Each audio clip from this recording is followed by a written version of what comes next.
동성 확대는 없던 거예요. 고구려 공격한다? 이거는 이제 한강육지로 올라가겠다는 얘기입니다. 그 무령왕 이런 이제 그 즉위 초에 이런 군사적인 고구려 공격이라고 하는 게 그냥 나온 게 아니다. 이거는 남녀 귀족들의 일정한 염원을 이제 반영해 주는 거다. 북방 침공을 통해 적극적인 대고구려 공세에 나선 문영왕. 그는 고구려를 쳐들어가 백제의 예인 영광을 실현코자 했다. 반면 어린 나이에 즉위했던 동성왕. 그는 보다 현실적이고 안정적인 정책을 추구한 것으로 보인다.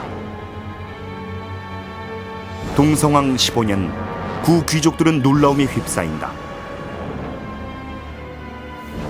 동성왕이 신라와의 혼인 정책을 발표한다. 신라 이찬 비지의 딸과의 혼인을 통해 고구려의 침공에 대비한 연합전선을 구축했다. 특이한 것은 자신의 기반인 외와 멀어졌다는 것이다. 동성왕 때 역시 그 고구려가 강력했다라고 하는 것은 부정할 수가 없죠. 그러한 그 강력한 고구려의 침략을 받아가지고 역시 백제가 힘들었었을 때 신라의 지원을 받아가지고 고구려 침공을 물리쳤다라고 하는 것이 나오고 있거든요. 결과적으로 우리는 그때 당시에 고구려에 저항하기 위해서 신라와 백제가 서로 연합을 해서 대항을 했다. 나제 동맹은 고구려의 남하를 막는 데 일정 정도 성과를 거두지만 동성왕 자신의 기반은 축소돼 간 것으로 보인다.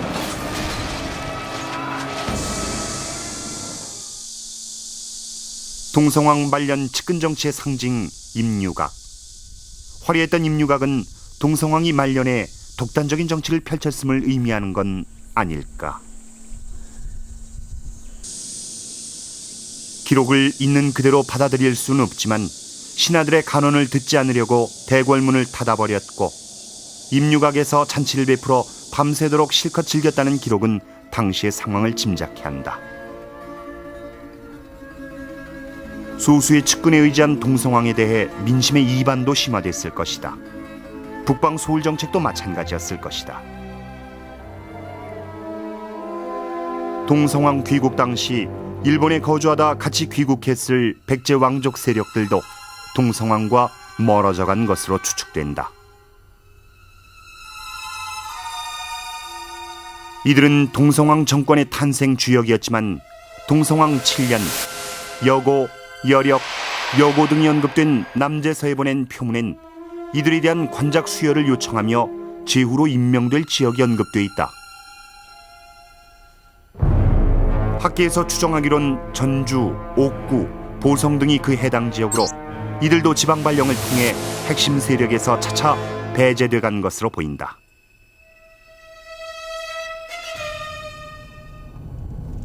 하지만 문영왕은 동성왕과 달랐다. 오사카 하치모토시의 스타치만 신사. 일본의 국보로 지정된 청동 거울이 있다.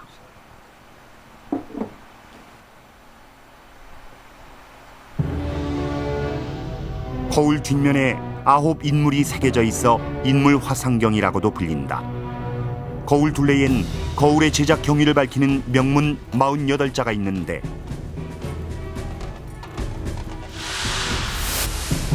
거울을 받은 사람은 외의 남제왕이고 보낸 사람은 사마, 즉 문영왕이라 적혀있다. 문영왕 지석에도 문영왕의 선전 이름 사마가 정확히 적혀있다.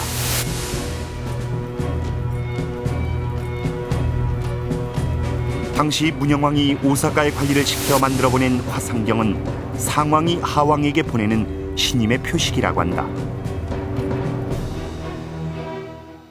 스타치만경은 무령왕이 503년, 그러니까 무령왕이 502년에 환국하고 그 다음 해에 만든 일종의 기념품 같은 그런 거울입니다.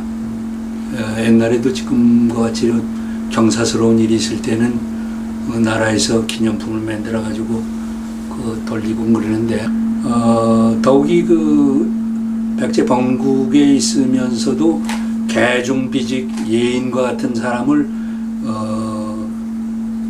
그대로 연락을 해서 자기 뜻대로 거울을 만들어서 보낼 수 있었다는 것은 자기가 효과적으로 지금 긴키지방 이남에 일본 땅에 자기 권력을 행사할 수 있다는 그런 증거죠. 그게.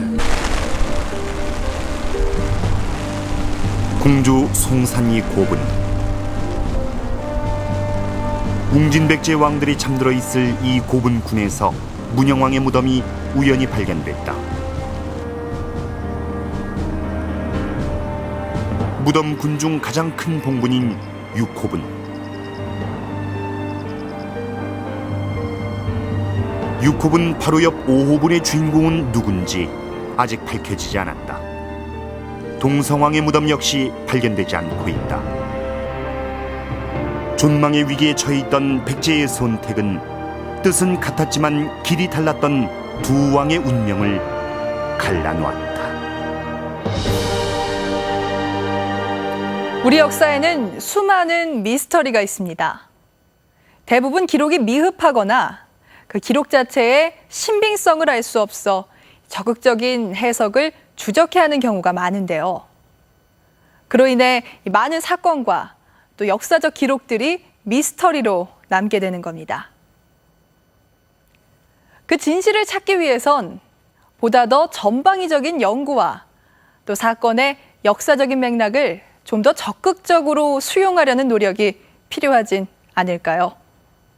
동성왕 비습 사건의 진실 게임은 여전히 진행 중입니다. 동성왕의 대륙 백제, 한일 고대사의 민감한 부분인 야마토의 문제 등등 거대한 문제들이 그 뒤에 버티고 있기 때문이죠.